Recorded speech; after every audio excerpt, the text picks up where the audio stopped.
I got to my hotel and I asked my friend Matt if he would help me assemble this monstrosity in time to show the judge tomorrow. Yes. That entire thing, can you help me do that to an entire deck? Can I look at it? Yeah, go ahead.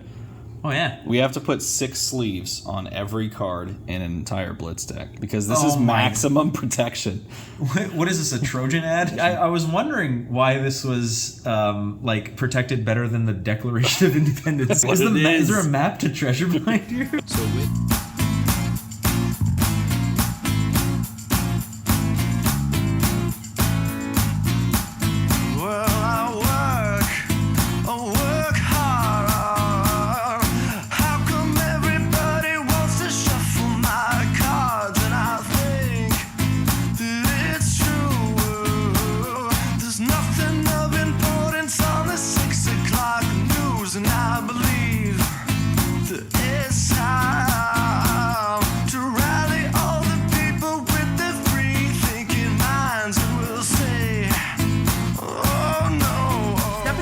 Cards, your ultimate destinations for all things tabletop in Riverton, Utah. Uniting enthusiasts under one roof, we proudly showcase Flesh and Blood, Pokemon, Magic, Weiss, and One Piece, a gateway into an exhilarating universe of gaming. Immerse yourselves in our diverse products, including a very squishy array of Japanese plushies and the excitement of Gashapon machines. Our expansive play area invites you to duel in epic battles and forge unbreakable bonds with your fellow players. We open our doors every day at noon, embracing a realm where cards come alive and unforgettable moments are forged. Come join us at Kayfabe Cards. Hey friends, before we get to the episode, I just wanted to kind of add something to this episode here, because there's some cool stuff that's out there in the community that I don't always get to talk about or devote a whole episode to. And there's one thing that I actually wanted to take a minute or so just to let you know about. I get all kinds of cool ideas sent my way, and people working on projects, which is super cool, especially for Flesh and Blood, exploring the lore and etc. And we know that we're all waiting for PvE. Well, a friend of mine actually started their own PvE that they've been working on for quite a while now, I think over a year. Techlo Crow, if you're not aware. I highly implore you to follow Techlo Crow on Twitter, and if any of this floats your boat, it's probably in your best interest to contact him, because it's really cool. Now, I will be completely transparent. PvE is something I don't enjoy.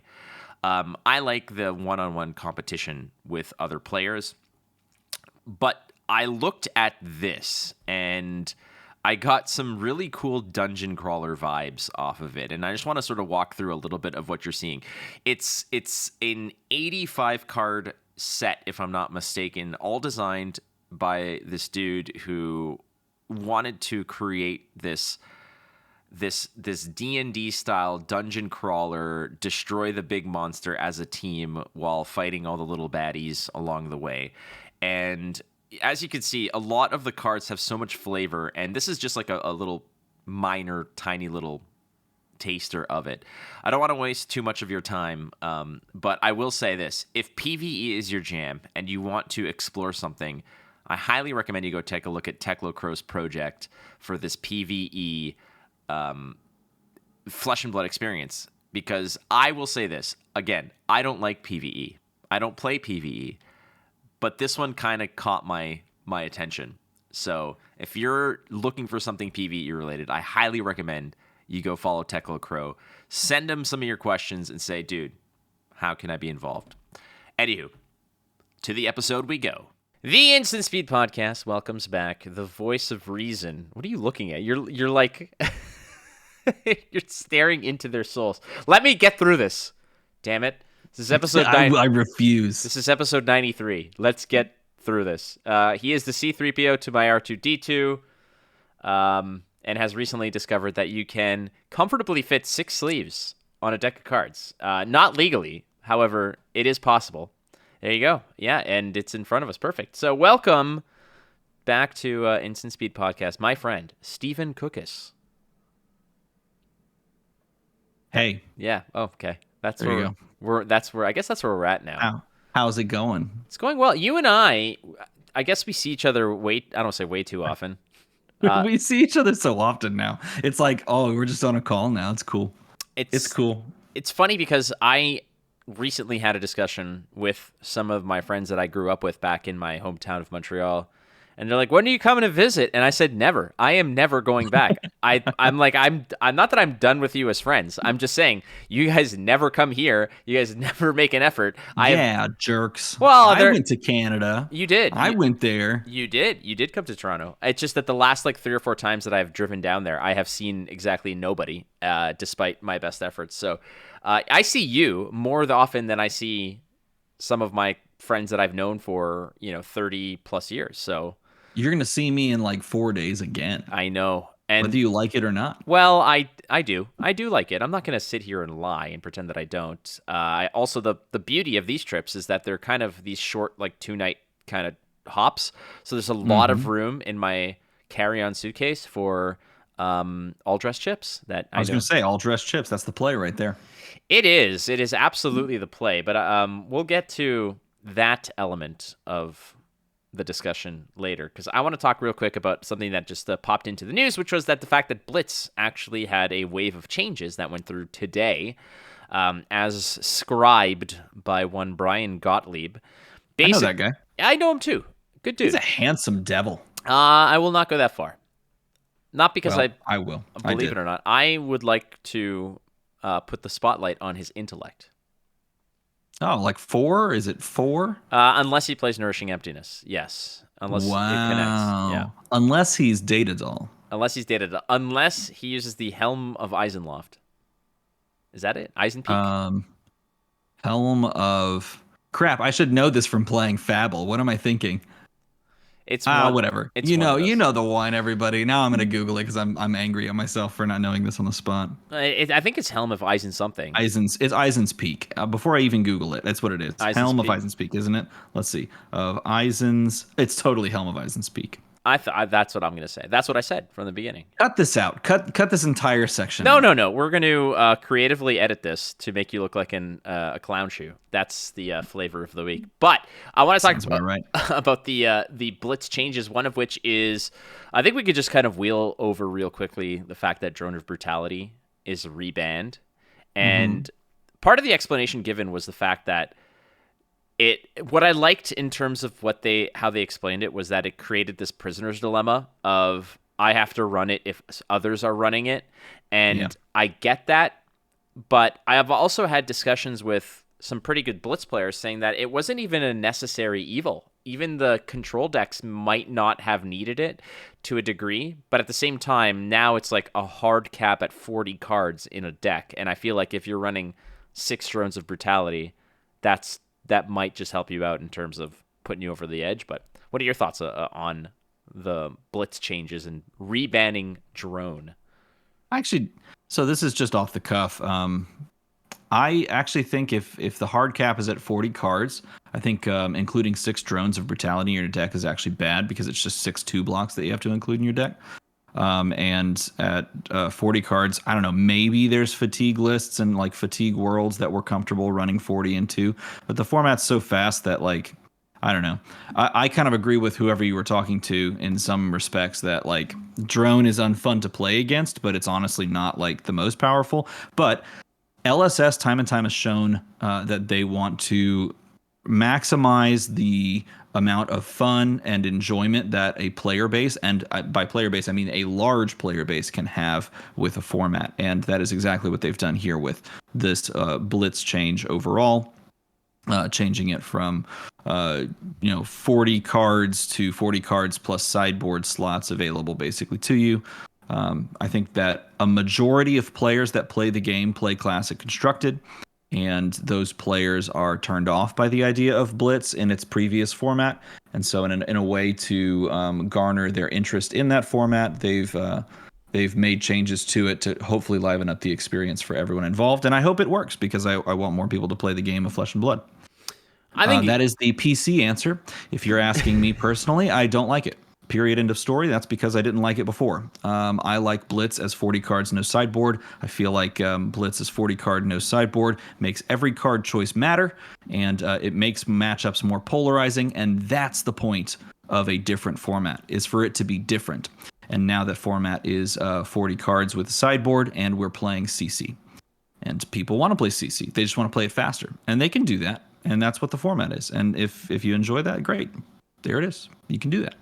And so, I mean, I'm fine with it in the respect that I think it's still a fun, functional format, but I would prefer it to stay the way it was before. But that's, that's me, an old head stan of Blitz that I've liked literally since the format was created. And so I perhaps am reticent to change. I don't know. Maybe that's it. Part of the discussion and point that Brian makes in this article is the fact that they were reluctant to open up sideboarding to this because what they feared was that there were certain decks that were just more prone to targeting than others. For example, I mean, Kano.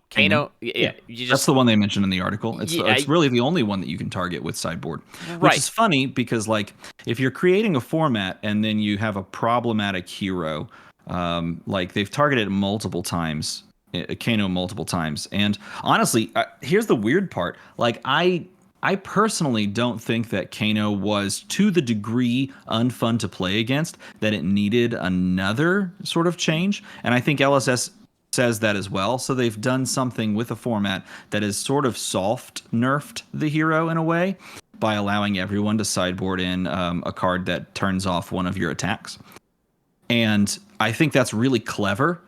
But again, I like Kano, and so to me, it's a little less fun. But it doesn't have the impact that you would think, and good Kano players aren't as bothered by it as you would imagine. Plus, you just play into a different end game that you get into. So, like, it's one of those weird experiences because, like, I'm looking at this change, and I saw it coming from the moment that they announced that they were going to experiment with the sideboard idea. And I'm not necessarily bothered by the fact that I can still play in the format and I can still function in the format in, playing Kano or really anything. But at the same time, I'm like, oh, but I liked it the other way. So, like, I don't really care that it's new. It doesn't bother me. I'll still play the format, but I liked it this way. And I see the benefits that it's going to provide for the wider player base, and I'm excited for that. And I want people to play the game of Flesh and Blood because it's the best game in the market. But me personally and selfishly, I want to play the Blitz format that I've always played in. And so I have this back and forth pull. It's like the old adage of having two wolves inside of you, one of them that likes Blitz with no sideboard, and the other one that likes Blitz with sideboard. That's how the saying goes. My favorite thing is sometimes when I can't make a decision or there's like just a lot of turbulence going on in my mind, I say, when somebody asks me what it's like, I said, I'm like, there's two monkeys in my head, but only one banana. That's what I, when you can't settle on something. So I think positive changes all around. I think it's positive for the player base and the community. I personally, I like Blitz the other way, but I'll still play this. The one thing that I kind of want to lean on here a little bit is the fact that, and I think you kind of maybe alluded to it a little bit, is turning this a little bit into kind of like CC light, as it is, like classic constructed in a hurry without having to worry about the first few turns of a game where, damage is not as important and you don't have to worry about things. It's a process, grinding out certain matchups, counting how many crippling crushes you've seen, etc. Checking sideboards 80 times, checking graveyards 80 times. And I get it. It's in a much more appealing way to play the game, I have to say. I mean, I don't mind Blitz, and the last time I played Blitz, I think was like a week or two ago in Salt Lake City, and playing Blitz, I'm like, building that deck, and it came down to, well, what if I face this, and I know that there's wizards in the room, so I should probably pack this and this and this and this, and yeah, it mattered because it wasn't a sideboard decision. It was a hard 40 that I had to lean on, and then that was my deck. Ultimately, though, I'm wondering how much of this is catering to making the format more appealing to more people, and if that's the case, at what point does it kind of just not become Blitz anymore and becomes a different variation of what it once was? And you can call it Blitz. You can call anything Blitz, and it'll be quote-unquote Blitz. But having a 40-card deck with a sideboard, and, that's no longer what the original format was. Do you consider it still Blitz in its truest form? Or do you think that this is just them deviating away because maybe they've so- tried 2 years worth of trying to make this an attractive format, and this is the way that they've said, well, we'll concede this to the player base. Well, so first things, I 100% agree, and that was what I was saying, is they're making this change to appeal to the largest amount of players possible. And I will say it this way as well. If we're looking historically at the format of Blitz, the format kind of was created around COVID. It was created at a time where you were either playing online via webcam. This was pre-Talishar, of course. You're playing with physical cards on webcam, pointing down at your mat. Or you are playing in an LGS that had either, some sort of like, structures in place that, we're in the store for this long. We want to make sure that we're not here for this long. We have to kind of like clean the air, all that sort of stuff, right? And so the format existed in its own space, and it was always sort of its own thing. Turning it into mini CC is a gross generalization that I use and many other people used or have used to describe the change in the format. And fundamentally, it isn't technically CC, but because, CC plays out in different ways, and so does Blitz play out in different ways. But I also think that by paring it down to 40 cards, you're keeping the DNA of what Blitz kind of started as, in like every card counts, every card matters. And you're appeasing a large number of people who feel like the format, unrightfully so, was too polarizing and too swingy. And I think that is still the wrong take, and I think the majority of players now versus 2 or 3 years ago are playing CC as their main format, versus 2 years ago or 3 years ago, people were not playing CC as the main format. They were definitely playing Blitz. I think the change has happened over time where Blitz has become the less attractive format, and it went through a phase with things like Viscerai and then into Oldhim where there were just really unfun, really degenerate decks to play against in this format, particularly over CC. So CC gains in popularity because of a variety of reasons. Players move away from Blitz because they found it a little less fun. Then this stigma is created over the past year or two that Blitz is a terrible kind of a dumpster fire of a format, which is absolutely categorically false. But the majority of players don't check it out for themselves, and they just ride the wave, if you will, of, I guess, hate towards Blitz. And in doing so, they kind of prompt LSS to do a really smart thing and a really good thing and listen to the player base and try to make something into the format that they actually want to engage in. And I think that's where we are now. LSS has listened to the player base and tried to make a format that people want to engage in, and hopefully they do engage in. Because again, I said this a month ago when they announced these changes or these experiments, it gets more people playing in the LGS again for a variety of formats and things like that, and it gets support for the LGSs. It gets them playing a fantastic game of Flesh and Blood that fundamentally is always going to be an absolutely beautiful experience. So whether or not all of these things that I said are something that you agree with or disagree with, at the end result we can all agree on is that this most likely will bring more players to the game.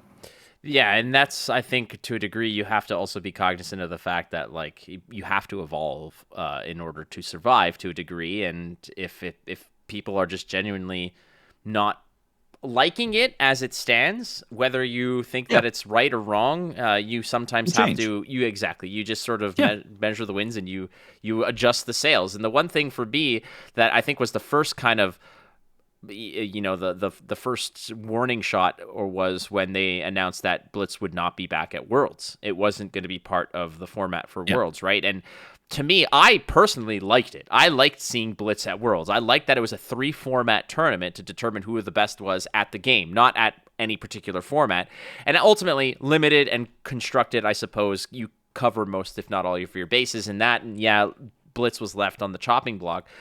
But that, to me, was the first salvo, the first kind of, little inkling that I got of, okay, well, they're probably not as impressed with Blitz. And, when they had an announcement, I forgot when it was. It might have been like 3 or 4 weeks ago where they said, hey, everybody loves Blitz, so we're doing a Blitz thing and this and that.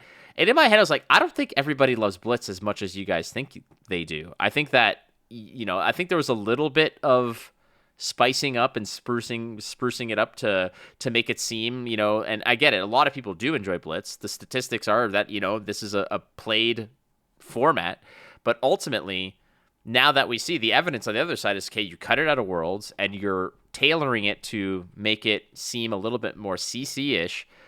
I get it though. And that's the one thing, but I will miss it at Worlds. I genuinely am going to miss Blitz at Worlds. Yeah, it's interesting too when you look at the world schedule. It's not sitting in the main event. It's not sitting in the calling. It's not even sitting in the battle hardened. It's relegated to side events at this point, which is particularly. I guess it's not alarming or anything like that. It's just particularly interesting as we're having these changes put to it. And then it's not really getting featured in anything but a side event to really exemplify if those changes are, bringing more people in.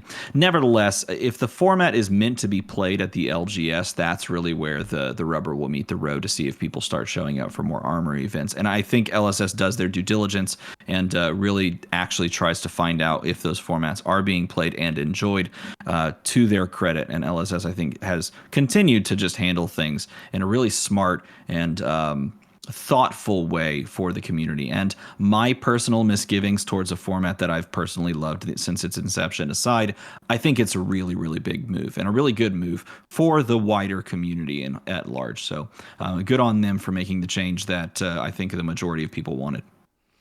Speaking of handling things with care, you recently submitted a deck list to a judge in Salt Lake City, was it? Where were we? We were in Chicago. Were we in Chicago? I don't remember we were. anything. There it is. There's an example for those of you at the miracle of moving pictures.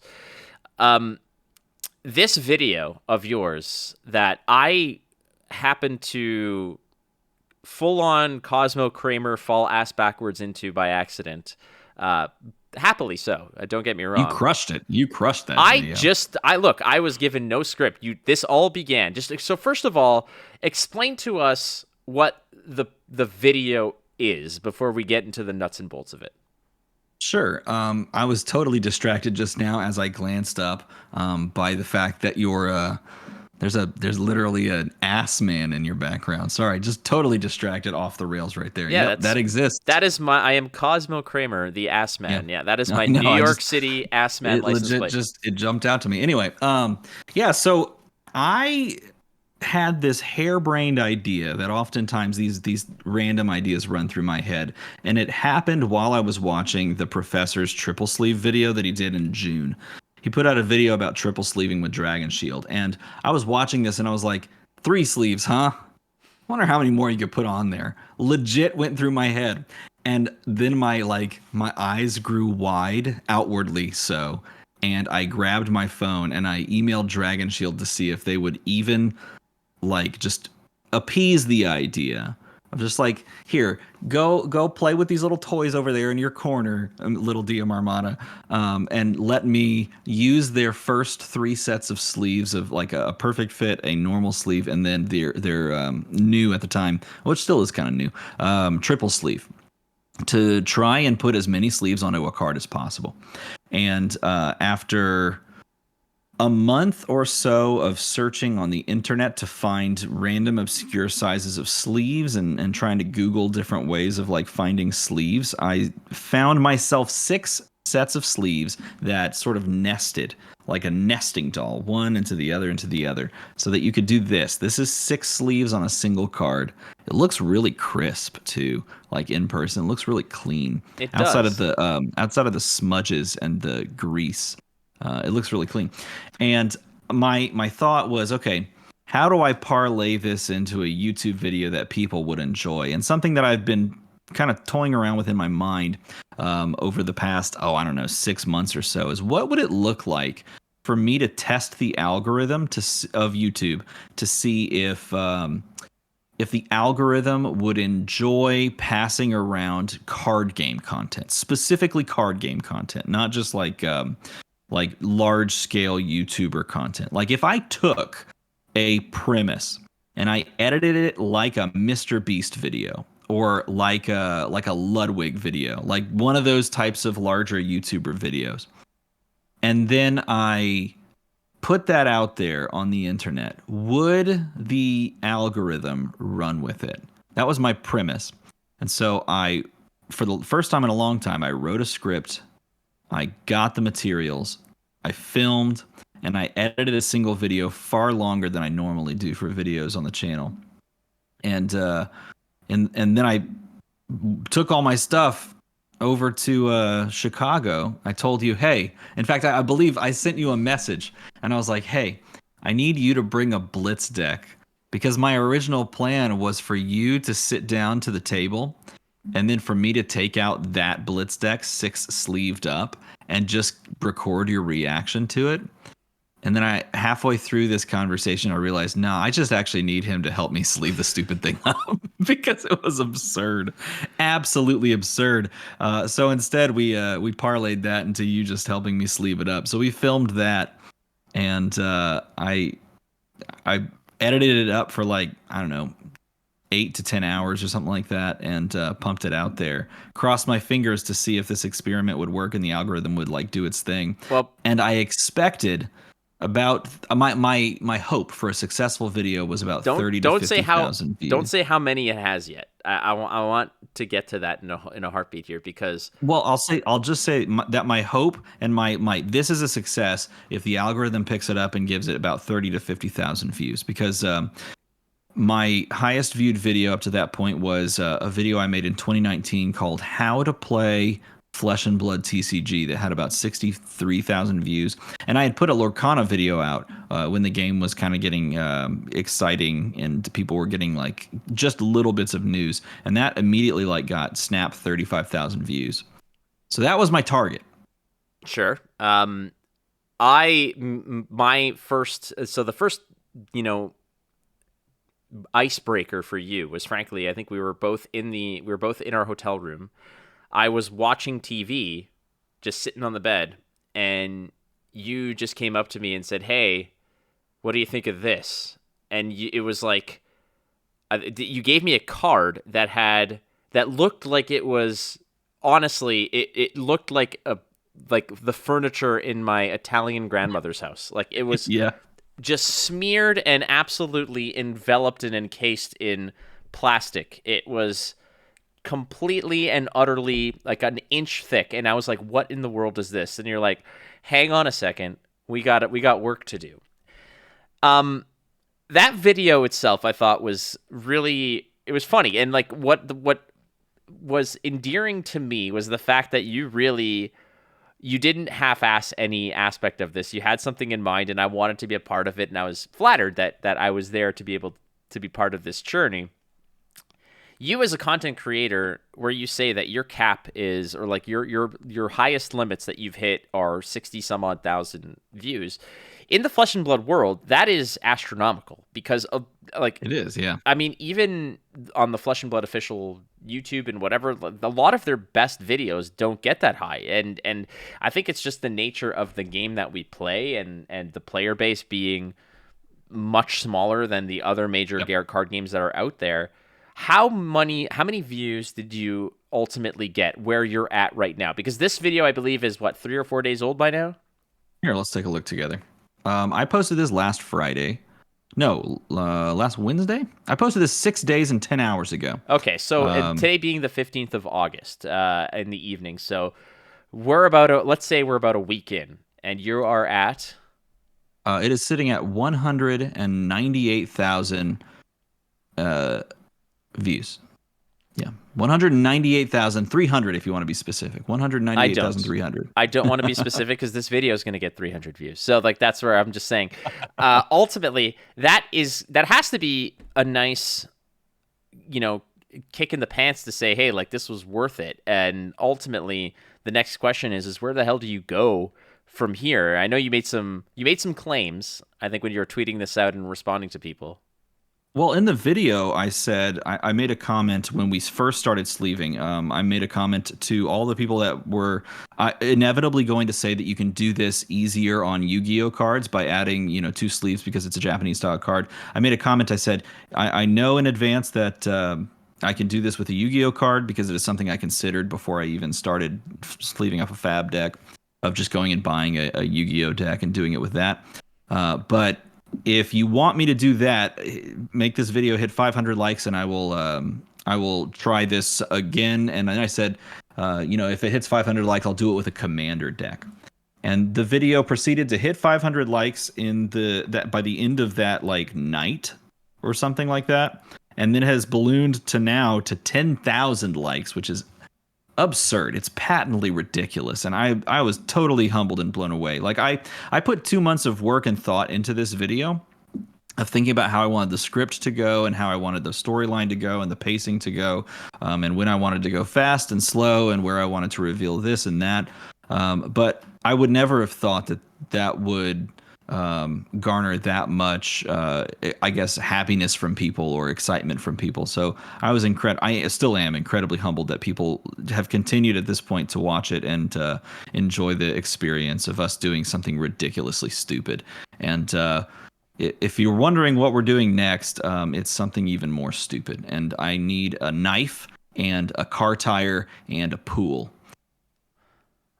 Is a knife and a car tire and a pool? I know that you and I have the height of our own dementia basically attained the levels where we thought it would be funny if you and I were in the bathtub in the hotel playing, just letting the cards float, because they were essentially protected from every element known to man, plus some that we haven't discovered yet. And I thought that it was funny, but I'm glad that we're there. And 10,000 likes on your video is astounding. It's crazy. It's great. Yeah. I mean, a lot of that is probably because the dislike button has been removed. So, you got to sort of put that out there.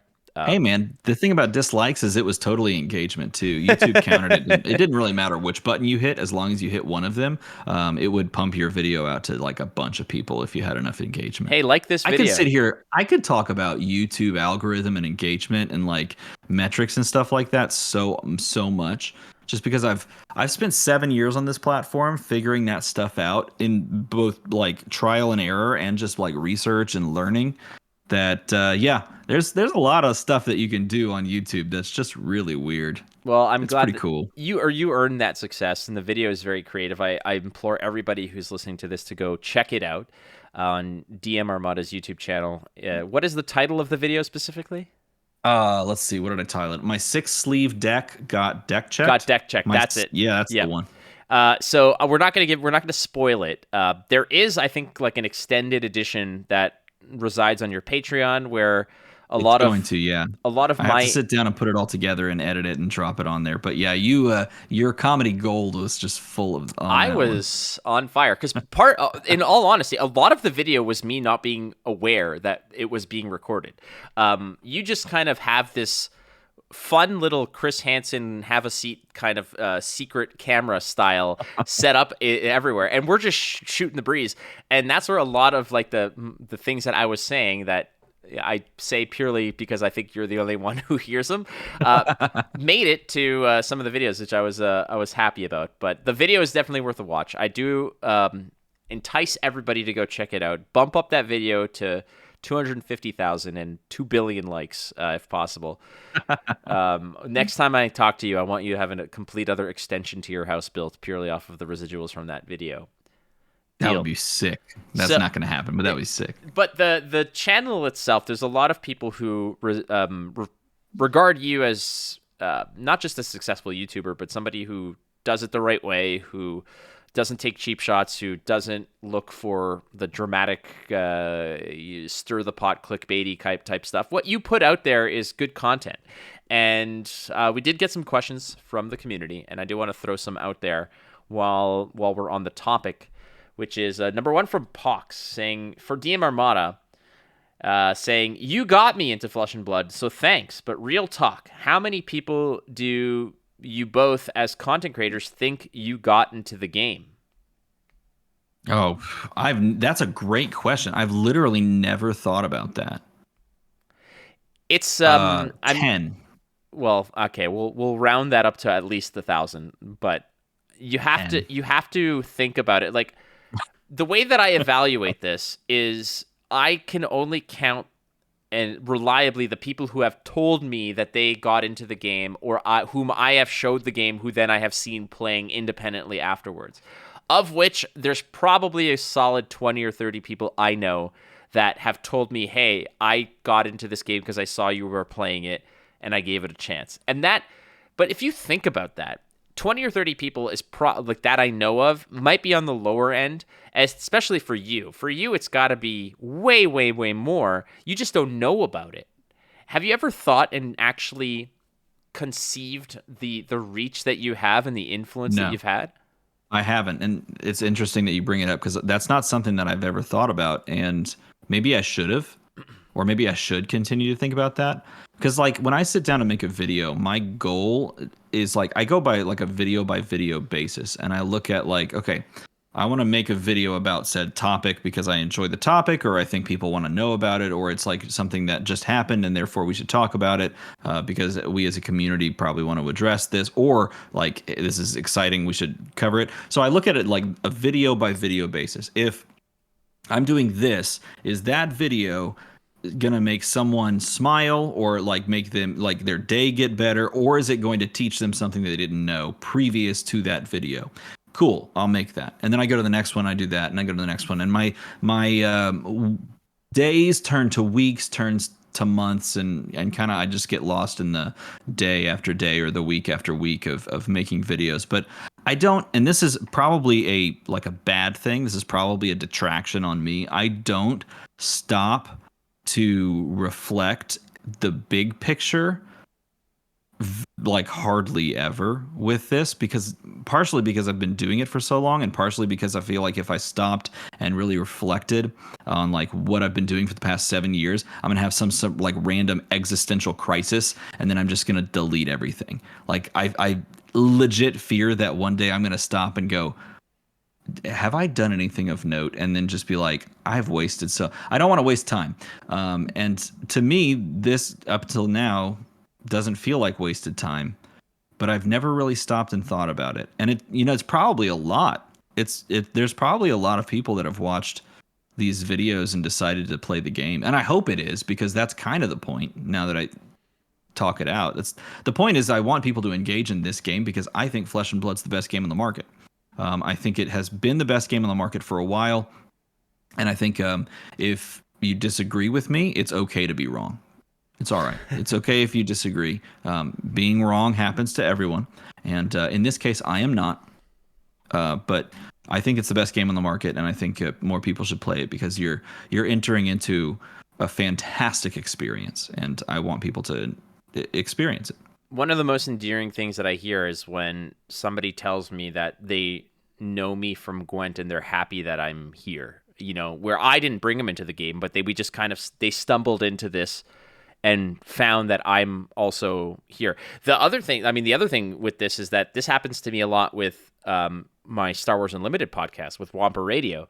The people who message or leave comments on those videos, or in the Discord, the Star Wars Unlimited Discord, they're like, dude, we had no clue that Flake was here. Like, we remember him from Flesh and Blood, or we know him from Flesh and Blood, or we remember him from Gwent, and it's awesome that he's here. And the what that to me really, sort of hits home for me is that people trust my judgment, and people trust that if I'm investing time in it, then it's worth them investing time in. And that means a lot to me. It means that at least that I've been doing something right along this time. And, when it comes to who I've brought into this game, I mean, I never tell anybody, I never force somebody to sit down and try it or whatnot. What I say is, we should. We should. That just some sort of weird camp that this is, hey, welcome in. All right, doors are locked. We're going to be playing for 8 straight hours. Here's a Blitz deck. You can sideboard. Yeah, Begin. that's the new thing. But I just like the fact that people are at least trusting the fact that if we play it, then they'll give it a look. And again, I tell people, I'm like, you could like it or not like it. I mean, there's a bunch of games that exist that I do not like that are ultra popular. Yu-Gi-Oh! I tried it. I don't like it. Is it bad? No, it's not bad. I just don't like it. And that's perfectly fine. It is completely fine to not like something. Yeah, I'm just 100%. I'm just happy that people try it and enjoy it. And honestly, I would love to know how many people I have been responsible for bringing to the game. But at the same time, to me, it's not. That's not the point of pride for me. The point of pride for me is the fact that the game is, like you said, it's the fact that I can go back and say I've spent this much time investing in this game, and people are enjoying not just my content but the game itself. It's not like a wasted. I'm not just blowing smoke into nothingness right here. I don't know how to properly explain it, but without it feels like time well spent. That's probably how it's better said. That's how I feel. I feel like it's time well spent doing what I've done this long, and the same thing towards you doing what you've done this long. It feels like it has been time well spent because it's been spent with people that enjoy the same thing you do. And you may not agree on everything, and you may disagree on certain points. Like, for example, with how you feel about the new Blitz changes. Honestly, it's like the tiniest deal because fundamentally you still get to play a fantastic game with great people that you choose to surround yourself with. Another question from Nathan Crawford of the Card Guys. Nathan being... Oh, this question's so good. It is an excellent question, and I'm glad that he snuck in under the door when he did because not that there's any, curfew or anything, but I am getting to a point where I love making content almost as much as I love playing. However, I view myself as a competitive player first. Did your content creation journey start the same way? Was there a point in your career that you transitioned from one to the other? This is a very good question because I love this question. The question also operates under the premise that you have the capacity and the skill set to actually play at a high level, which you do. You absolutely do. And I'm confident that I can as well. It's just we're not, you and I mean, secret's out, you and I are not world-class elite players. We're just very good card players. But that also leads to the fact of like, what happens if we do just kind of give up on content creation and try hard tournaments and such? I mean, for your journey, where did you begin? Was it competitor or content creator? And at what point did you kind of draw a line in the sand and say, I have to put everything in one basket almost? Yeah, so I liked this question so much when he posted it because he posted it and then I saw it. I think it's because I was tagged in it on Twitter or X. It's now called X, so I'm just going to call it X, I guess. And I was so excited to answer this question because I think it's a fantastic conversation that could be had. I started not with content creation, but with competitive play. And of course, I started my YouTube channel 7 years ago. This is 4 years before Flesh and Blood existed. Yeah, 4 years. I started with Dice Masters, and I picked up the game, absolutely fell in love with the strategy of it, fell in love with the braininess of it, and I fell in love with the community. And I played it like crazy online. This was pre-COVID. This was like 2015, 2016. And I was like organizing webcam tournaments, like on Facebook and via Google Hangouts. And we would like post, this is the day, these are your matchups in Facebook before Discord was a thing. And I was playing it like crazy. And I also wanted to consume content for it. But the content for the game of Dice Masters was non-existent on YouTube. And YouTube, of course, being in 2015, was in a different state it is right now. There was almost no card game content on it whatsoever. This was a year-ish after the professor started his YouTube channel, the Tolarian Community College YouTube channel. And this was right around the same exact time that Rudy started his YouTube channel. Both of them, of course, covering Magic the Gathering, the biggest game of all time, and me choosing this plucky little dice game, which had next to no viewership on the platform. But I chose to start making content for it because I loved competitive gameplay, and that didn't exist on the internet. And so I started recording myself playing games and just commentating over it. Literally, my first year of this channel was me going to the LGS with a laptop and a crappy webcam and setting up a tripod with a crappy webcam and pointing it at the camera, pressing record on my thing and just playing games with people in my community. And the issue with playing a ton online and then going to your local game store and playing with people that just pick it up kind of casually is that you'd never lose.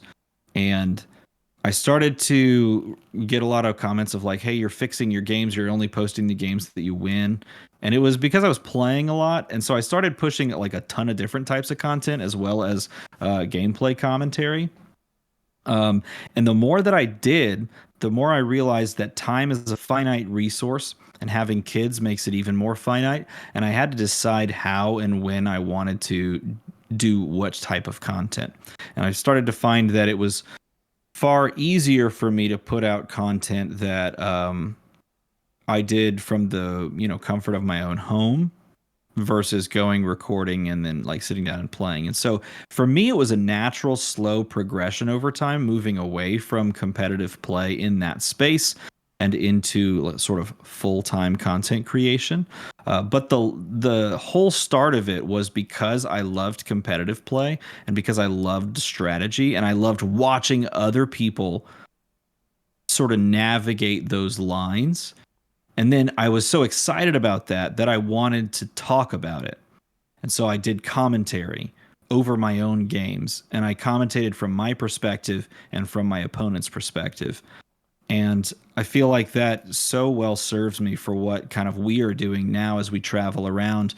Like this weekend, we're going to Atlanta, because every time I go to one of these events, I am through the moon excited to just sit down and talk about the game and make content about the game and, like commentate over, card game, the game itself and just people playing it.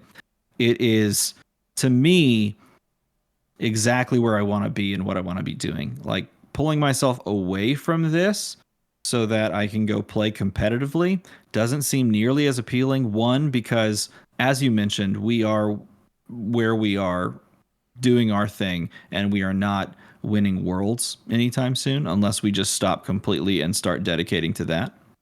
And two, because I don't want to stop doing this. This is actively what I enjoy.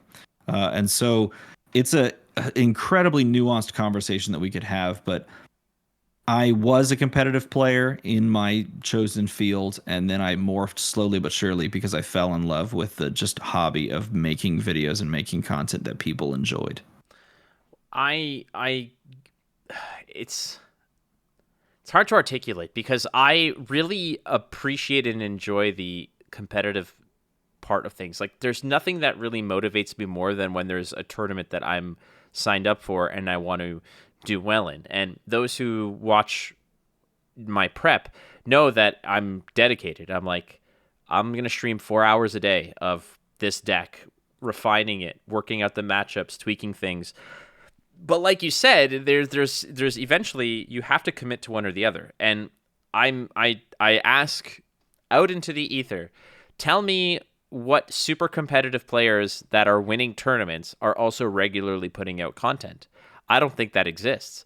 And you might say, well, Michael Hamilton and the MNR podcast, but I think that Michael just shows up, records, and doesn't do any of the editing and all that stuff. I'm sure that a lot of that falls on Roger, or if they have a producer that does that kind of stuff, because Michael is out there grinding, practicing it. It's the same reason why, somebody like Michael Fang or Brody Spurlock or any of these other players out there who are winning tournaments, like Pablo Pintor does a podcast, but he's also, quit his job and that's what he does. Like, his whole life is Flesh and Blood. It's incredibly difficult to kind of commit yourself to one whole thing. And I say that, I mean, Pablo Pintor also has, is a lawyer. Like, he's got a law degree. So, he's got options. Kid's got options, the guy is unstoppable, but ultimately, I heard you had him on the podcast recently. I did, for 90 full minutes of me telling him how I totally have no respect for him. He's a good player. Some might argue, yeah. I think he's pretty good. Yeah, so you can clip this however the hell you want. You've had a lot of EU players on lately. A lot of EU like personalities and other like APAC and stuff like that. Since the relaunch, I don't even want to talk about like the previous stuff, But I think since the relaunch, I've had 50% of my episodes have been non-North American people on the episode. But how do you manage that? Like, because I you're wake in one up time zone and there's another completely time zone for like whoever you're talking to. So here's the challenge with this, okay? And I get it because I try to really broadly stroke. Well, that's a really weird thing to say. I There, you want to clip something unfairly? You want to get an out of context clip? That's what you should clip. Just finish the sentence so we can clip it correctly. No, screw it. I'm gonna start over. With a broad stroke, okay. I don't even know what the hell I was talking about. So, you try to cover the game. Maybe? I try to cover the game based on topics, and sort of, whatever the hot topic is of the week. Okay, so I try to get guests, and sometimes there are slower weeks, or sometimes guests are unavailable in order to sort of line things up appropriately. For example, I've been trying to get the Push the Point crew, like Simon and Hamish and all them, on the show for several weeks now to line up with the Calling, was it Birmingham, that they cast, and I watched that. I watched a lot of that cast. I think that they're awesome human beings, and they did an excellent job casting. Yeah, and we tried to get them on the program.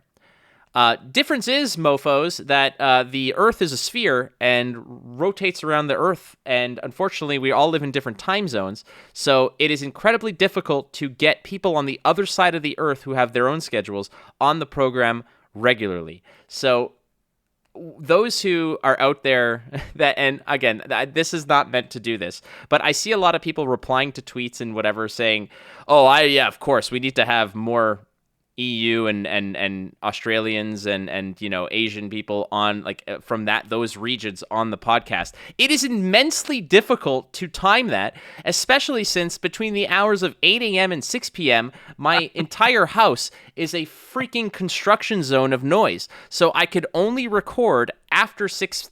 First of all, 6 p.m. is like not a guarantee. So I can only record after 7 p.m., where in which case you tell me who's going to wake up at 1 a.m. to record a podcast with me. So it's not easy, but I still managed to get half of my episodes since the relaunch to be from people from the other side of the world.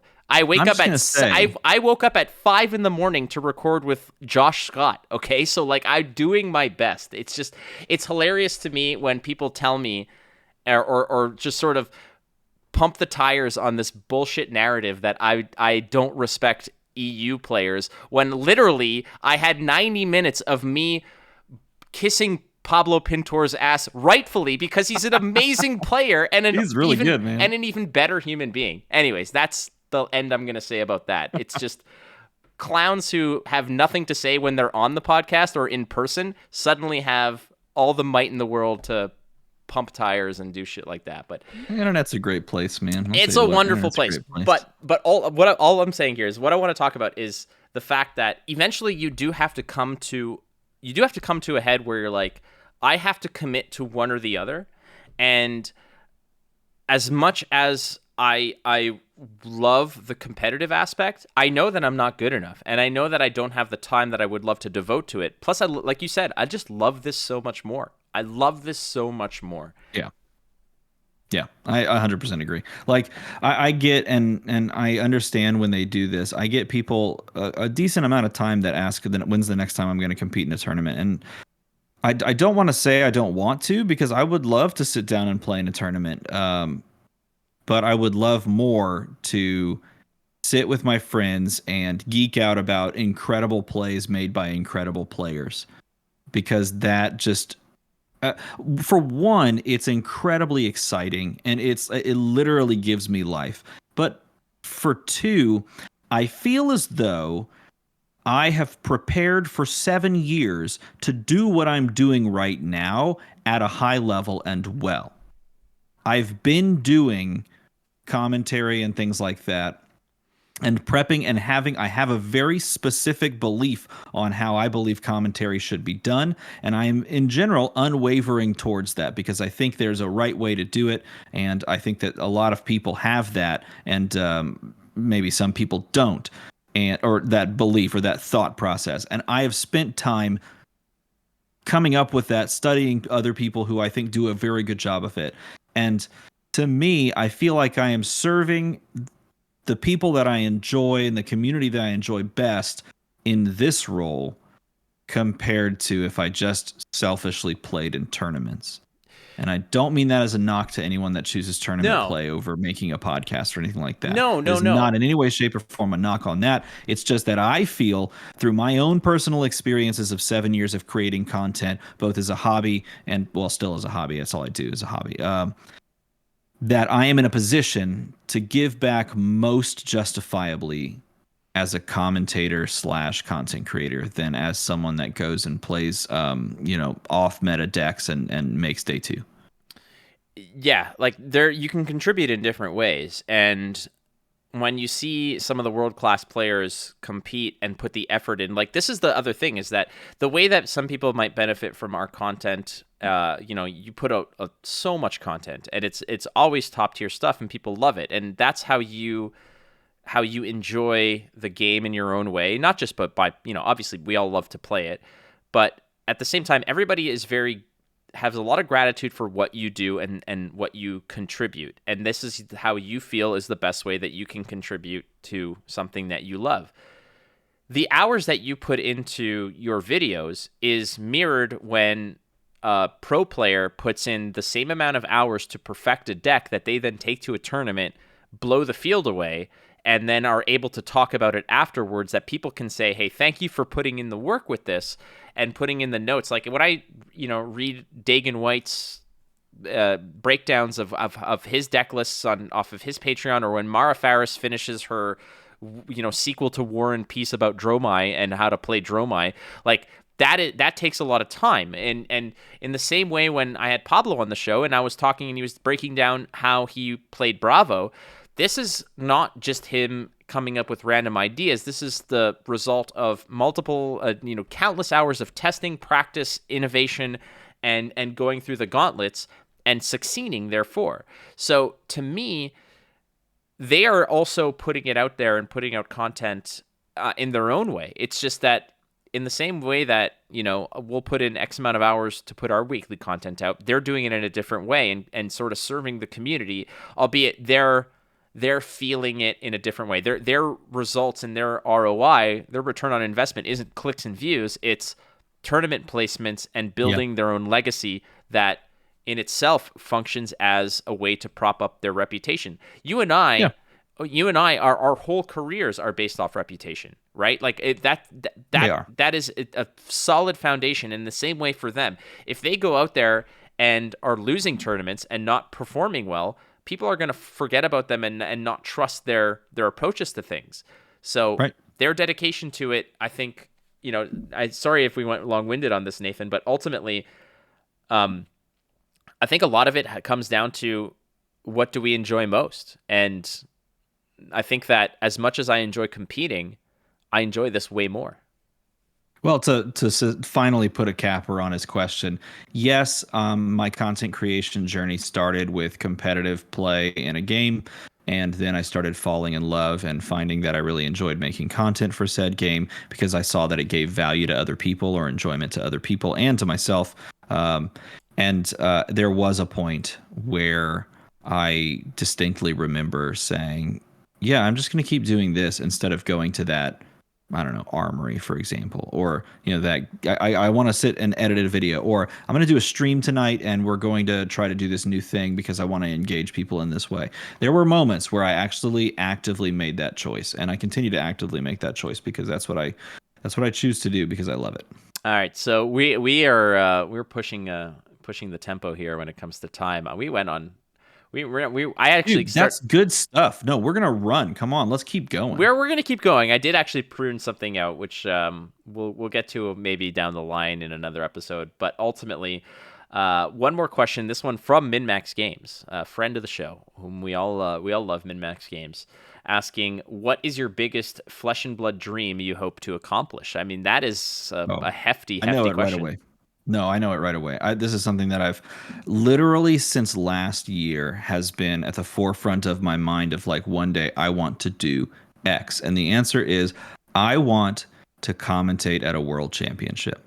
having been in this game since 2019 and having watched the game grow and expand and go through like weird times and hard times and great times and fantastic times, which I think it is in right now, it was so gratifying and exciting to see so many people enjoying what I enjoyed for all these, couple of years that have been going already, and last year at the World Championships. And for me, a sort of a capper on the entire experience thus far would be sitting down and talking about this fantastic game that I've fallen in love with at the highest level, like straight up. Like that is for me the epitome of dreams. I would ask someone to pinch me to see if I had that opportunity and I was actually sitting there, because it would mean the actual most to experience that. So that for me is my bucket list thing. I don't know if that'll ever happen, but it's certainly something that I would absolutely just love to do and experience, and I would soak it up if I had that chance. Well, I'm pulling for that dream. I too would love to go to Barcelona. I was lucky enough to be able to be part of the team to do San Jose. I will say this, and I mean this wholeheartedly. I'm not just saying this to sort of, because you're sitting there, but you're somebody whom when I get to cast with, it's like jumping in the cockpit of the Falcon, and you know where all the buttons are, and you know that if needed, you're there to nudge the hyperdrive when I need it. You're there to sort of remind me not to hit the asteroids and all that other stuff. So I hope that we're both there. I don't know how else to properly say it, but I agree with that.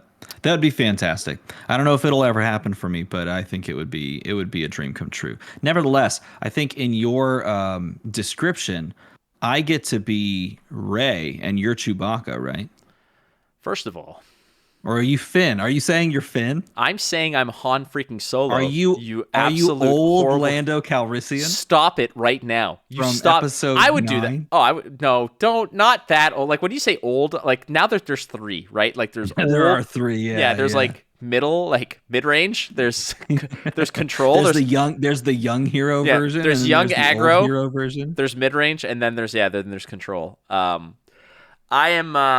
I wouldn't mind being Lando. Lando is badass. He's pretty cool. He is pretty cool. We're going to talk real quick about the meta, but this is going to be a Patreon Tier 3 exclusive. So if you haven't already, please go to patreon.com/instantspeed if you want to get this part of the conversation. We're going to talk a little bit about the meta. Well, there you have it, Tier 3 patrons. That's what you pay for, is unruly, unhinged Stephen Cookus. Good for you. I'm surly. I'm surly today because I think some people on the internet are just not very nice. That's what I think. I think some people on the internet are not very nice, and they should be nicer to each other because people don't last forever. I agree. And some of these people are 4-ply super soft when you talk to them in person, but the internet, that's where we're aggressive and angry. All right. The last thing I want to talk about really quick before we get to the standard Charmer question that is, what freaking Charmer? I love him to death, but he gives me gray hairs that I don't have yet. Here's kind of what I want to talk about, because you just did a video also regarding kind of ranking some of the TCGs that you play and where they're at and etc. But Flesh and Blood within the TCG landscape, I've had this conversation over several years, and every time, there's this new, I don't want to call it an era, but I feel like we're in this new golden age of card games, as there's new ones that are coming out, and they're not like throwaway bozo style Austin Powers TCG, whatever the flavor of the month movie is, kind of let's put a card game together. There's some heft behind them, be it Lorcana, be it Alpha Clash, be it Battle Spirit Saga. Right. I am all in on Star Wars Unlimited. I am so excited for that. But a lot of these are also coming in. One Piece. I'm so into One Piece now. I'm obsessed with Pokemon TCG. I'm back to playing Magic. It is unreal how many things are out there. Flesh and Blood is still my heart and soul. And until that changes, I will always be so into this game. However, at the time, like I am capable of sort of removing myself from the conversation and seeing it's like, okay, Flesh and Blood is so far behind the big three, which is Yu-Gi-Oh, Pokemon, and Magic. There's this colossal chasm before we get into the 4 spot, which, One Piece is moving into. Flesh and Blood is sort of approaching that and getting into that conversation. Lorcana, in terms of at least sales and buzz, is probably the only one I can see that would even approach or maybe start encroaching on the top 3. But then you have like Star Wars Unlimited and Battle Spirit Saga and One Piece, and they all have tournament scenes, and they all have reasons for you to give a crap about. They have a structure. They have return on your investment of time and money. If you put the time in and you could perform and you could succeed, it's crazy. Where do you feel Flesh and Blood is right now amidst this renaissance of TCGs, amidst this new wave of contenders that are coming in, not just packed with powerful IPs behind them, but packed with organized play and that annual $1 million prize pool of competitive this purse? So I think the conversation is twofold. I think one, the video or the stream that I did yesterday, I literally just asked chat to rank how these card games were doing in 2023. Like, where's their trajectory? Are they going up? They're going down? Are they really high? Are they really low, about to die? That sort of stuff, right? So I asked that question of chat. So that is one conversation. But I do not think that is the same thing as asking the question, if these are the top 3 TCGs, and which we do know are Pokemon, Magic the Gathering, and Yu-Gi-Oh! With Pokemon and Magic the Gathering, you can kind of go either way on top, and Yu-Gi-Oh! Being the 3rd. If those are the big 3, what is the 4th? What's the next one? That is not the same question, fundamentally, if you're at home asking this question. It's not the same question as how have these TCGs performed in the year of 2023. So understanding that those are 2 different things, let's talk about it from a perspective of where Flesh and Blood sits in the latter, not the former, but where it sits within the confines of the ranking of one big 3. Is it 4? Is it 5? Is it 6? Right? And I would say that it is currently neck and neck for 4th with One Piece as it stands right now, with the caveat that, as you mentioned, there is a colossal gap between both of those card games as they stand right now and the big 3.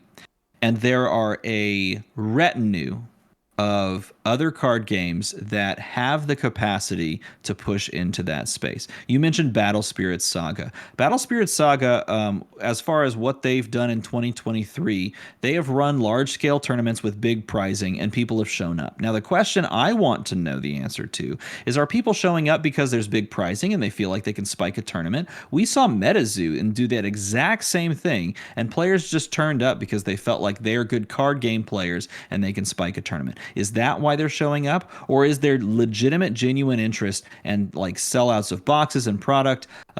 Is that a sign that game is now sitting in the 4 spot? Personally, I don't think it is yet, but I think it has the capacity to, because Namco Bandai wants that game to succeed hugely. And so they're going to put the bankroll like they have already and try to continue to pull people into playing that game. That being said, they're also cannibalizing One Piece. And so I feel like that's a really tough market to be in. And it's a question that, where are those 2 going to fall when the chips are all the way down? That is a very interesting question. But to me, One Piece and Flesh and Blood are sitting right above your, new card games like your Battle Spirit Saga. And as you said, and to your point, Lorcana has the biggest pathway to a number 4 spot simply because it's Disney, and simply because it will be the pseudo next Pokemon of the TCG space, because it is marketable and because you can sell product off of that brand and off of Disney princesses and Disney animated films and nostalgia factor. I have been playing so much Pokemon, and what's fascinating about it to me is I did it because I found out that there's a new digital client for it that's a lot cleaner than what used to exist. There's a new one? There's a new one, Pokemon Live. And if you had a Pokemon Online, or I think it's called Pokemon Online. What is it called? I have it right here. Yeah, the old one. Ultimately, though, Pokemon TCG Live is what it's called. You can download it. It's free. And what it does give you the option for it right now. You could also port over your account from the previous online client and bring all that progress to the new game without skipping a beat if necessary. Not to mention, you open a pack of Pokemon, and inside the pack comes a code for you to get a free pack in the game as well. So it's double dipping on both sides, which is pretty awesome. I think it's a great thing. The issue I find when it comes to where Flesh and Blood is positioned in this is like, you made a good point about Battle Spirit Saga and such. Like, Battle Spirit Saga had like $100,000 tournament, like a massive tournament, Pro Tour, etc. It was populated. Yeah. Players like Tyler Horspool played in it. There's a bunch of players that I know who went there. They went there not because they liked the game. They went there because there was an opportunity to pick up a new game, to buy it cheaply, and to buy a $50 entry fee. Exactly. To be like, I just need to top 64 and I'm walking away with profit. That is how a lot of people that I know approach these types of games from that perspective. And again, because they have a limited amount of time and resources that they can devote to these things, they have to pick and choose what is worth their time. It becomes that kind of equation. It's an EV analysis. However, at the end of the day, I also see people saying that, hey, like, I went to my weekly Battle Spirit Saga tournament thing and nobody showed up. Like, that's kind of where we're at here. And I don't know if it's an IP thing. I don't know if it's a game rules thing. But when we're talking about this TCG renaissance, the problem here is that Flesh and Blood came out with a great game, an amazing, amazing, unique game to play. And that was enough during this hellish time of COVID to get a card game out. They went through the most difficult uphill route possible, and they came out strong, successful, and thriving. They didn't have Star Wars pushing them. They didn't have Disney pushing them. They didn't have any of these already accessible and successful IPs to pump their tires to float on, like One Piece, right? They have IPs that people will automatically, like a dog whistle, be like, oh, what's that? I hear something new Star Wars is coming out. Look, I'm the first one to admit that when they announced that there's a new Star Wars card game, I was already all over it without knowing a single thing about it. And as the information rolled out, I was like, I like this more. I like this more. I like this more. Do games need an IP to sort of at least survive the first little wave, especially now? Yes and no. So it's weird because I think one of the only outliers for this is Flesh and Blood, who has their own IP. But I think if we're not talking about Flesh and Blood, I feel like the answer is yes. You almost do need an IP, or you need to very quickly ingratiate your IP into your audience. Like, your audience needs to immediately embrace an intellectual property that you're creating, or straight up just the aesthetic that you're creating. If you're not building a storyline, then you have to have such a strong aesthetic that is immediately grasped on by players, because we live in a society that people just want what they want as quickly as possible, whether you like it or not, and I don't. Quickly as possible, give me exactly what I'm looking for, and if I don't find it quickly, I'm just going to go find it somewhere else. And TCGs can't survive without some way of hooking players like that. And so, yes, you can call it an IP, you can call it an aesthetic, you can call it a gimmick, whatever you want to call it. But games do need that to some degree for long-term success. And I think the only game that I can really think about that doesn't have that immediately, that has gotten success, is Flesh and Blood. And I think there's an entire just book that we could write about why that is the case and why they've pulled it off this far. And they're continuing to pull it off. And partially because they created an IP quickly with great planning, and they ingratiated their player base into it. And then they got some great choices made, and then got a little bit lucky along the way. And more power to them, because sometimes you just have to get a little lucky, and they've made every bit the most of it as they have. So my last question on this topic is, can Flesh and Blood challenge to be that 4th spot, and I don't mean like, well, that it's neck and neck with them in One Piece and Lorcana, or in Star Wars U is coming out and whatever. Like, they all kind of share, they jockey around. What does Flesh and Blood have to do to secure itself and separate itself to be a bona fide number 4 with even a trajectory that might even say, hey, you know what? If this keeps up, it might rub up against number 3. There's literally one correct answer to this. Are you ready? And it's one that most people aren't going to say. Persistence.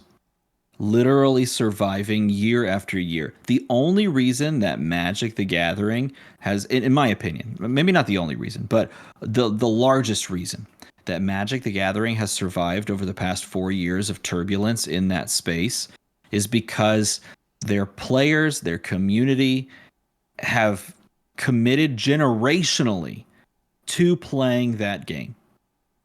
The game has been around for 30 years. And there is no way, in my opinion, that you can kill that game. Like, the chances of that game dying are so astronomically low. Like, you would need an act of God for that game to like come to its end, simply because it has survived. Persistence is key. You keep doing what you're doing in the way that you're doing it. Other games come and go.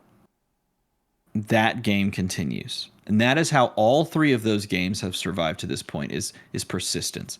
And yes, they've all taken different trajectories to get there. I mean, look at Pokemon has been in just a crazy global craze since it was in its inception.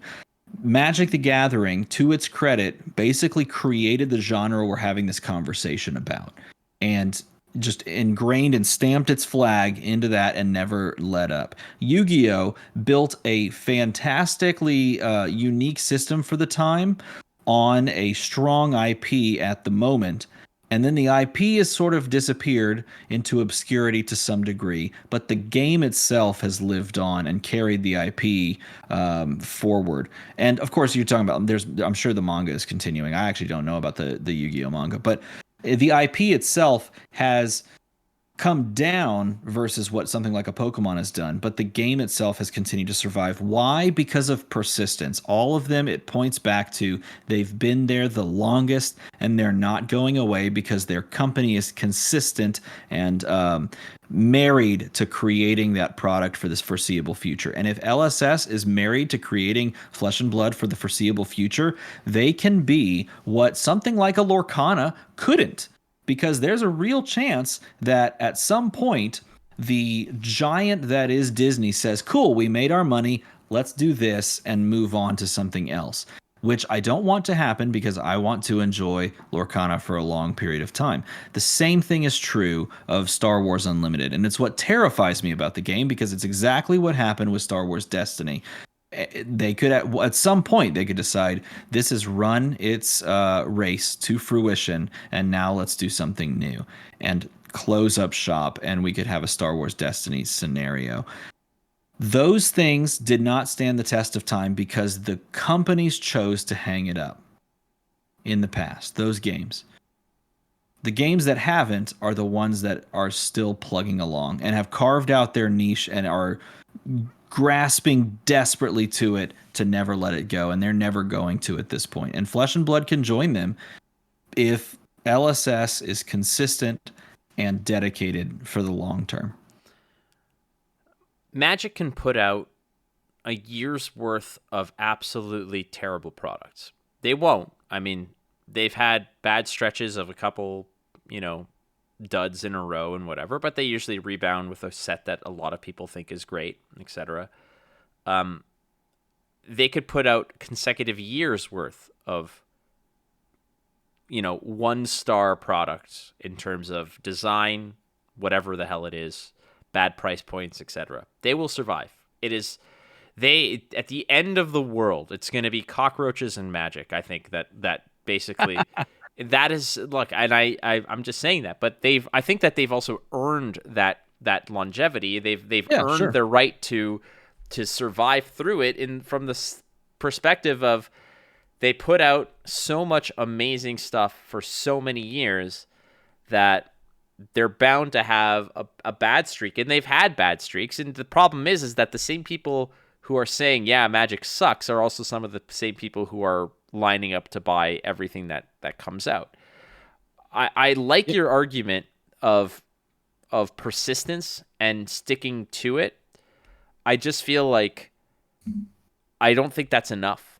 I genuinely don't think that's enough, because the problem there is that if you're just treading water and being persistent and putting out, above average stuff year after year, there's always going to be a new thing that is going to be pulling and tugging at the attention of the people that you're trying to build. I think that moving forward, Flesh and Blood's biggest concern is acquiring new players. And the reason why I say that is because I literally signed up for a Pokemon Regionals and a One Piece Regionals without ever playing the games. I say ever playing the games. I played Pokemon TCG 20 years ago, right? For a summer. I signed up for these tournaments because they were people I knew were going to be there. I said, screw it. It's worth the $30 to just go there and experience it. I'll borrow a deck. I'll do whatever. Then I looked into acquiring a competitive deck, and I bought my competitive One Piece deck for $150. $150. All, like, top to bottom, all the legendaries, super rares, whatever. The Pokemon deck that won the World Championships last week, or this past weekend, a couple days ago, $50. $50 for the World Championship deck. Yeah, okay. And, I totally agree with you. But I'm going to tell you right now that is a really great clickbait title, and I'm really good. I understand how clickbait works, and I do think that there's more to it than just that. But I agree, it is very easy to get into both of those games. Sure, but what I'm trying to get at is that the evolution of developing new card games is that, we've been playing card games for so many years. It used to be that if you want the most powerful card, it was hidden behind the most premium of rarities. Now that's no longer the case with a lot of cards that are, companies that are coming out that are hiding not strength and power behind rarity. They're hiding aesthetic and vanity behind rarity. Which is super smart. Which is the best. That's the best thing. 100%. I don't want to have to pull a legendary 3 copies of something in order to get it.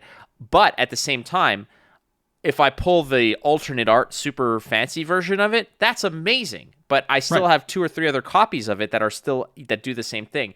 What I'm saying is that all the new card games that are coming out are doing this. So it's not that Pokemon and One Piece are outliers. It's that there's constantly going to be new contenders that are very accessible to play at a competitive level, and that's what I worry about when it comes to Flesh and Blood. And they're reprinting things, and that is huge. That is amazing.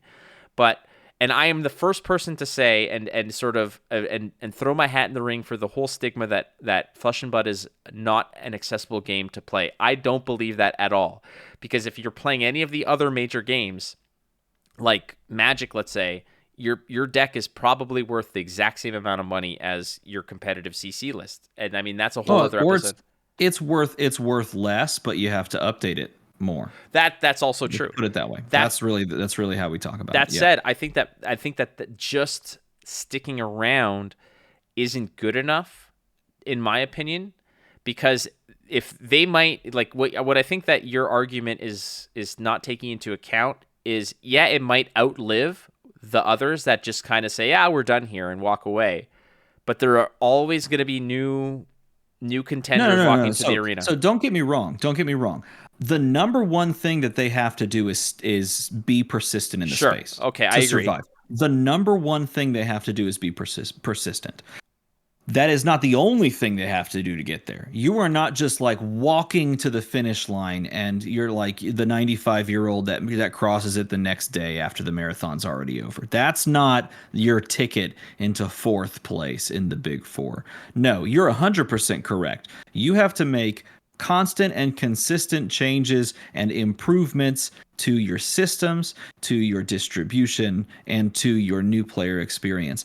If all of that is understood, which I believe it is, because if we look at what Flesh and Blood is currently doing and is continuing to do over this past year with how they're running events, how easy it is to find an event near you that's like a step up from an armory, and then how easy it is to, like see where, the Pro Tour is leading you to a world championship in that respect of like how this pathway connects. And then we look at the new player experience onboarding that they're pumping out with this next set in bright lights, including, like the ways that you can show a new player how easy it is to pick up and play. And then you look at the tweaks that they're making to Blitz to make it more fun and enjoyable as a possible like stair step format to CC with a sideboard now. All of those things are happening. All of that is being taken care of. And you can just at some point as the game creator say, cool, we've done it. Let's go ahead and stop. Let's, maybe you sell it. Maybe you just close it up shop. You go and you ride off into the sunset with your money that you've made and the experiences that you've had. But if you want to be number 4, you do all those things and then you keep doing them year after year while other things come and go and other people fold their non-diamond hands. You stick around. That is the point. The point is that the number one thing you do after all is said and done, and all the tweaking and the grinding and the building of your game and the iterating and the watching of the markets and the trying to balance how your new players enter, and after all is said and done, you have to stick around. And that's probably the hardest thing to do, honestly. It's not easy. It's definitely not easy. Takes some, like you said, some diamond hands to just sort of hold on to it as well. But here's what it means. It's the same thing that you and I do when we make content. Because at any point, we could just say, cool, this has been fun, I'm done, I dust my hands of it. But every time you sit down to commentate an event, or every time you sit down to make a podcast with another EU player or an APAC player or a US player, you're actively saying, I am going to commit to prepping for this, to running this, to editing this, to distributing this, to advertising this. And then I'm going to do it all again the next day. That persistence is how you get to 4. That's the way. You do all of the things that make your game successful, and you wake up and you do it again, and you do it again, and you do it again. And that's why I think it's the hardest thing to do, and why so many card games perhaps haven't done it. That's a good analogy. I mean, I understand that aspect for sure, as do you, as do many who are listening right now. The grind isn't easy, but it's a slow crawl sometimes. You're right. You're absolutely right. Looking at where I'm at today versus where I was at last year or 5 years ago, leaps and bounds. But you're right. Sometimes sticking to it's difficult, but it also might be the prime ingredient to that kind of recipe to constantly improve. We're going to end this on probably the most poignant, I don't know how else to say this, important questions probably ever asked in the history of mankind, ultimately. This one from Derek Oswald, a.k.a. Charmer, asking for DM Armada, the pirate. That's you, apparently. Which is more offensive, a sleeveless shirt at a funeral or a sleeveless deck at a tournament? Oh, geez. What a great question. Don't give him credit. I like both of those options. Like, are those offensive? Are either of those things offensive? Technically, you get deck checked at a tournament and they'll kick you out. You could probably wear a sleeveless. What was it? A sleeveless tux? Is that what you said? No, a sleeveless shirt at a funeral. Oh, a sleeveless shirt. Oh, that's even better. Come on, you could totally wear that to a funeral. I've probably seen someone at a funeral wearing a sleeveless shirt. I live in Texas, man. It's hot. Yeah. So okay, I'm picking the deck. Okay, we'll go with the deck. Well, look, I'm very good friends with Andy Trong, who I don't think in any capacity have I ever seen him not wearing shorts, sleeveless like basketball shirt, and flip-flops. Everywhere. June, July, August, through the winter months, whether he's traveling for an event or not, whether it's 3 a.m. and we're in the coldest airport you've ever seen in your life, the same thing. I am wearing a sweater and cold out of my mind, and he's got sleeveless shirts we were at the Airbnb in Salt Lake City for the event, Team Kayfabe, and he was there. Everybody was under blankets complaining about how cold it was, and he's like, no, man, this is my jam. I'm like, you are unreal. And we looked at the thermostat, and the thermostat was like set at like 58, and he's like, yeah, it's chugging hard. We're like, oh my God. All right, well, there's your answer, Charmer. Thank you for this groundbreaking Wolf Blitzer exclusive question. The more you know. Definitely. Well, DM Armada, I do sincerely appreciate you jumping on the show. I know that this has not been an easy weekend for many people, myself included, and I know that when it comes to it, you are always a very reliable friend that I can lean on just to talk to or bring on the podcast and not have to worry about things. So I genuinely appreciate your friendship and everything that you do, my friend. It's a pleasure to be on. Next time, I hope to be on when I'm not replacing someone who had to delay. Well, yeah, this was the James White episode. Was this the James White one? Yeah. Well, I know there were a couple times you're like, hey, do you want to come on? I don't know if I'll be able to meet up with this person. Here's the calendar, sure. Okay? You can't really see it. So here's where James was supposed to be on the show. Here, and now he's here. So do you see all the scratching out and whatever? So yeah, he has. It happens. Well, no, and again, it's almost like it's hard to organize a cross worlds podcast. No, I'm as a filthy American. All I know is America. Apparently, did you know that? I can't believe you're American. That is. I couldn't believe it either. I can't get out of the US of A. He says, and again, for those who are listening and wondering why James isn't on yet, James has messaged me apologizing profusely, which he doesn't have to do, but has been very gracious, and he's always the one who's like, here's the new time, can this work? And the reason that he's not on this week and he had to delay is because he has some stuff that he wants to talk about on the program, but he has to wait for it all to be approved and officially released before he comes on. So what he said was, unfortunately, it's got to be whatever day. So he's going to be on the podcast on August 31st, which means that you could probably set your watch to a significant announcement that week. That's the week after Nats, right?